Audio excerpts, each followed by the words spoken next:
그런데 순환 중인 문재인 정부가 우려했던 대로 지금 우려대로 인사 문제로 감초를 만난 걸까요? 문재인 대통령의 인물로 꼽힌 새로운 인물로 꼽힌 사람이 논란의 중심에 섰습니다. 누군지 화면으로 먼저 보시겠습니다.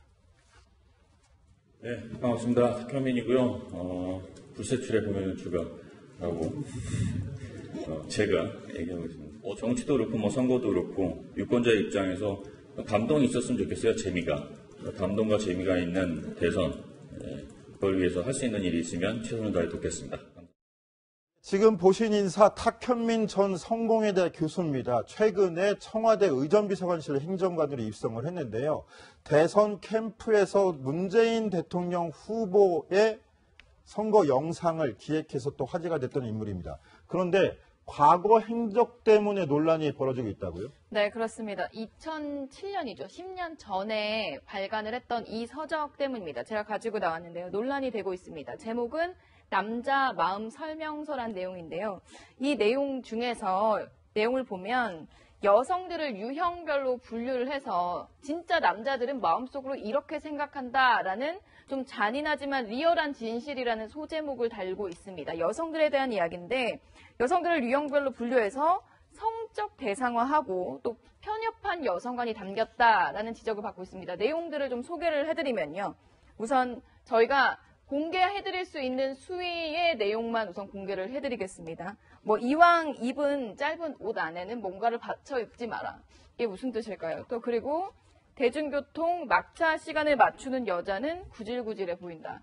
이건 저희가 이제 진짜로 소개를 해드릴 수 있는 수준의 이야기고요. 그 방송을 넘어서는 보도 수준을 넘어서는 내용들이 상당히 많이 있습니다. 실제로 온라인상에서 상당히 공분을 사고 있고 이제 이 부분이 정치권에서도 심각하게 받아들여지고 있습니다. 이런 부분이 왜 걸러지지 못한 것인가에 대한 비판이 쏟아지고 있습니다. 예, 이 탁현민 씨 같은 경우는 아무래도 문재인 대통령의 좀 최측근으로 보이기 때문에 문재인 대통령이 좀 뼈아픈 면이 좀 보인다고 볼 수 있는데 왜냐하면요, 일단 우선 측근이라고 보이는 이유가 작년에 문재인 대통령이 네팔에 트레킹을 갔을 때 보시는 것처럼 같이 옆자리에 서서 사진까지 찍었습니다. 그때 왼쪽에 있는 게 양정철 전 비서관인데 일단 네팔 트레킹이라든지 네팔 트레킹을 갔던 사람들은 일단 문재인 대통령이 가장 가까이 여기는 그런 인사들이거든요.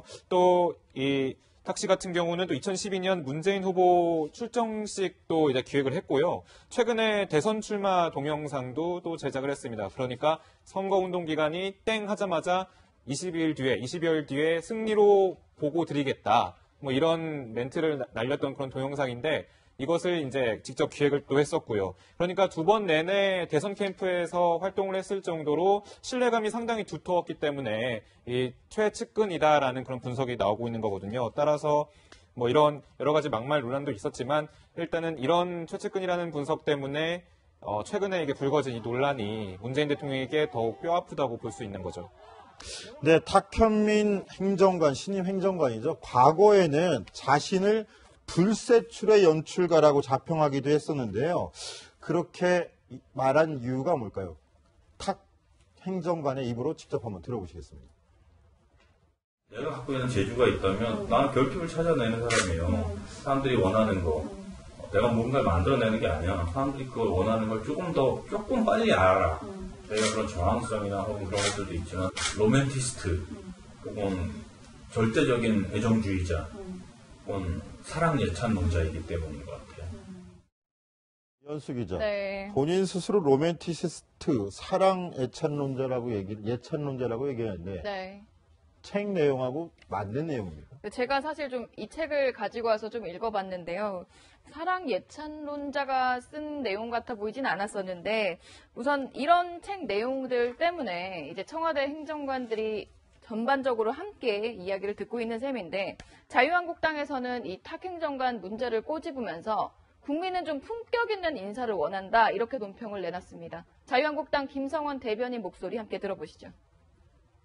대표적인 여성 비하 발언과 또 여성 혐오의 그 대표적인 행동을 한 사람인데 이 청와대 인사 시스템이 지금 제대로 돌아가는지 아니면 막무가내인지 잘 모르겠습니다. 논란이 커지자 탁현민 행정관 사과했습니다. 하지만 사퇴 의사는 밝히지 않았습니다.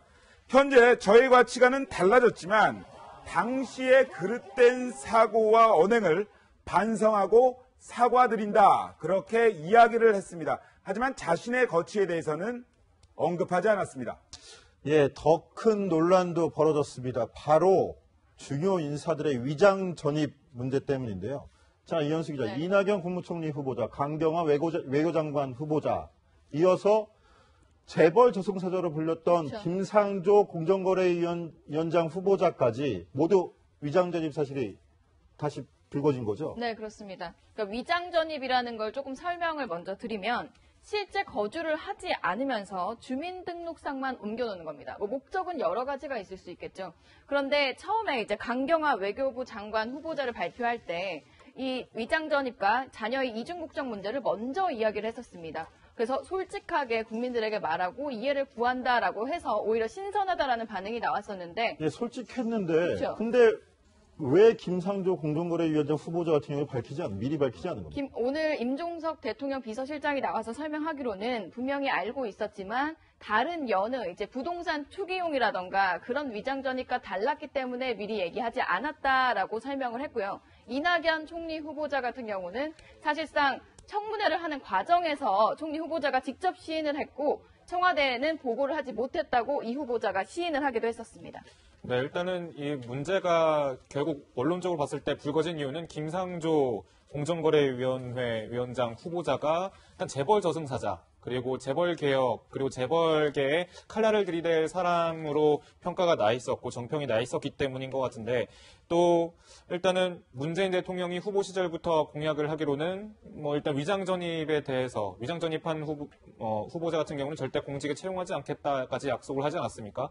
그래서 이제 야당 측에서도 이런 정치적으로 일단 비판을 계속 가하고 있고 공격을 하고 있는데, 아무래도 문재인 대통령이 이 위장 전입 공약을 한 적이 없다라고 부정은 할 수 없을 겁니다. 왜냐하면 직접 이렇게 밝힌 부분이 있었기 때문에 그 영상 한번 보시겠습니다. 영역 멘탈, 부동산 투기, 세금 탈루, 위장 전입, 논문 표절의 5대 비리 행위자는 고위공직 임용에서 철저히 배제하겠습니다.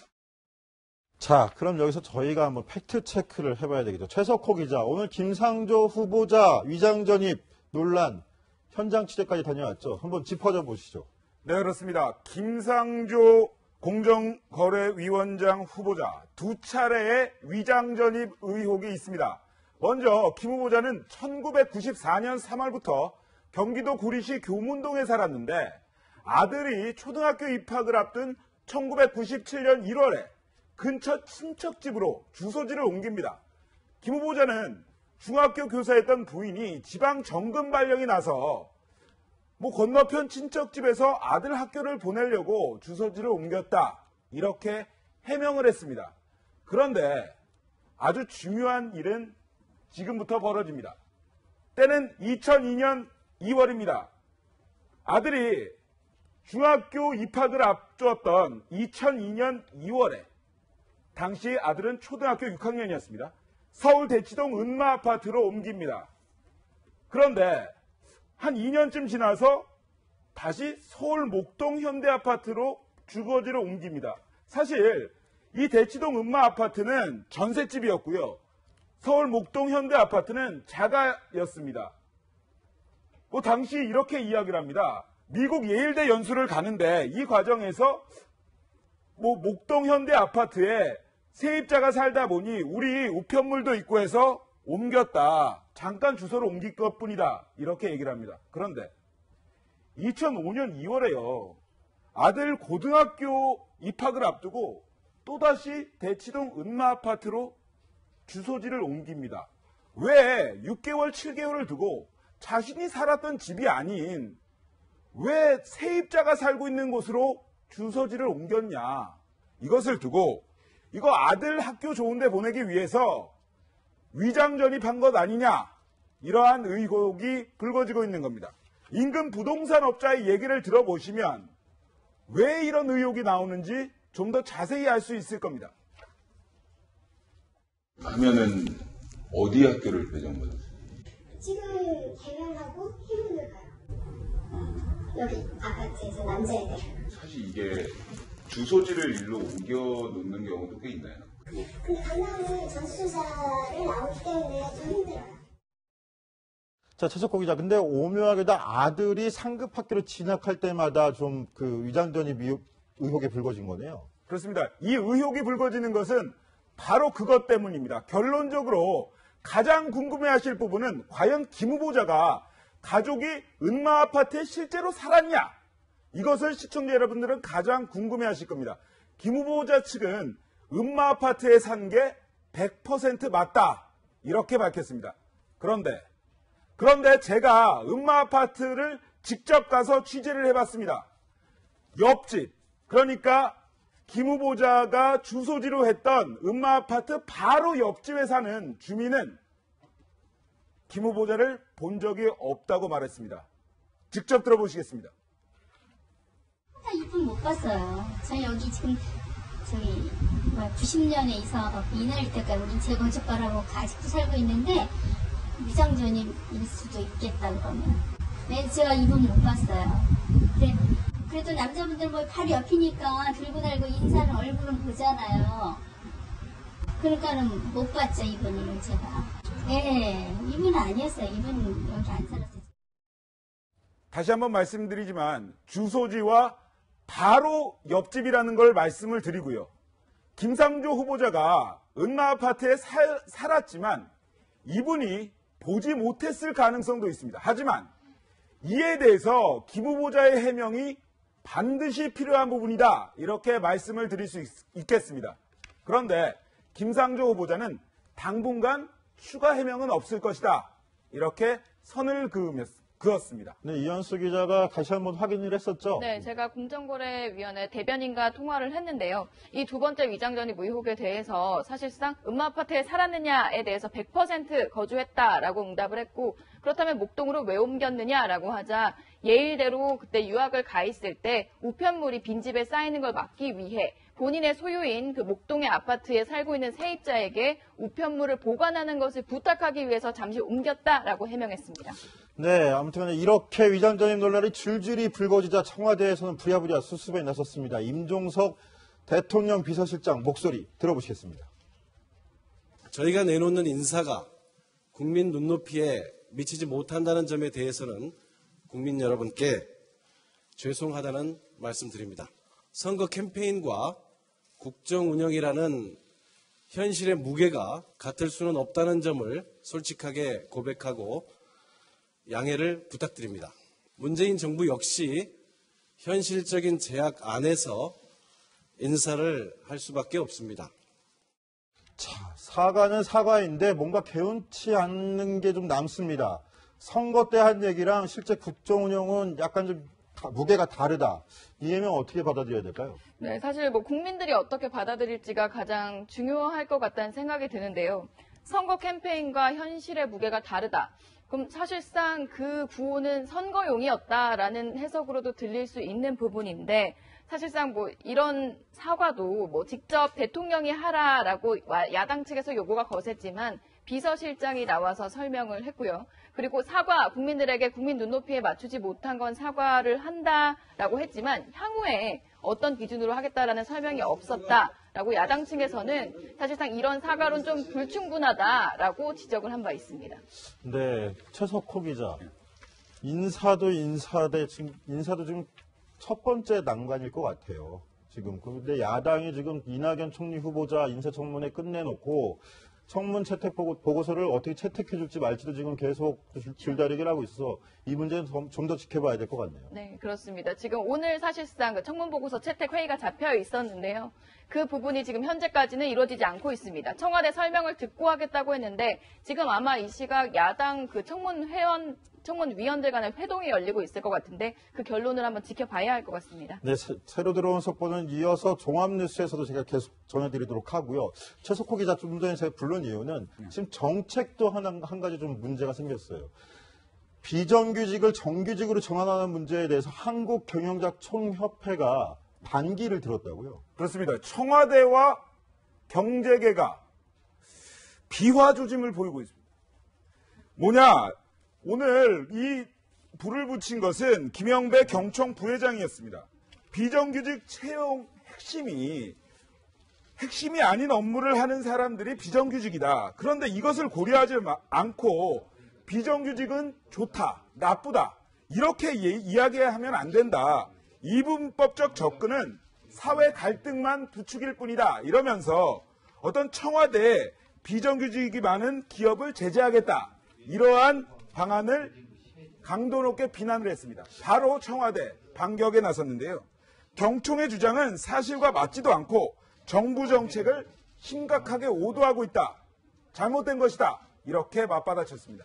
네, 문재인 정부 미니 인수위죠. 국정기획자문위의 박강원 대변인이 바로 이 얘기에 대해서 반박하고 나섰는데요. 그 목소리 들어보시겠습니다.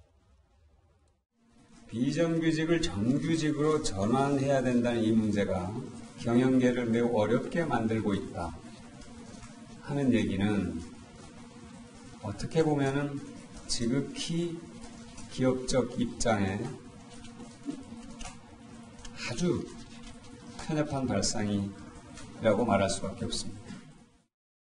네, 사실 국정기획자문이면 인수위 역할을 하고 있는 셈인데 재계를 향해서 공개적으로 편협한 발상이다라고 일격을 가했습니다. 근데 여기에 그치지 않고 문재인 대통령까지 나서서 한마디를 했습니다. 문재인 대통령 경총 발언에 상당한 유감을 표명한다라고 청와대 관계자를 통해서 공식 발표를 했고요.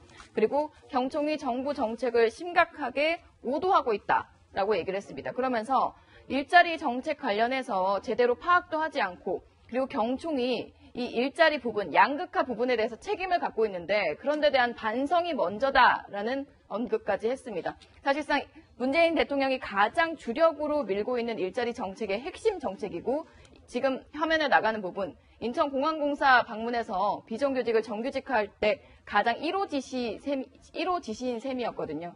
이런 부분들 때문에 상당히 격앙돼 있고 재계를 향해서 공개적으로 선언을 한 것으로 보입니다. 네, 채널A 정치데스크 60초 후에 돌아오겠습니다.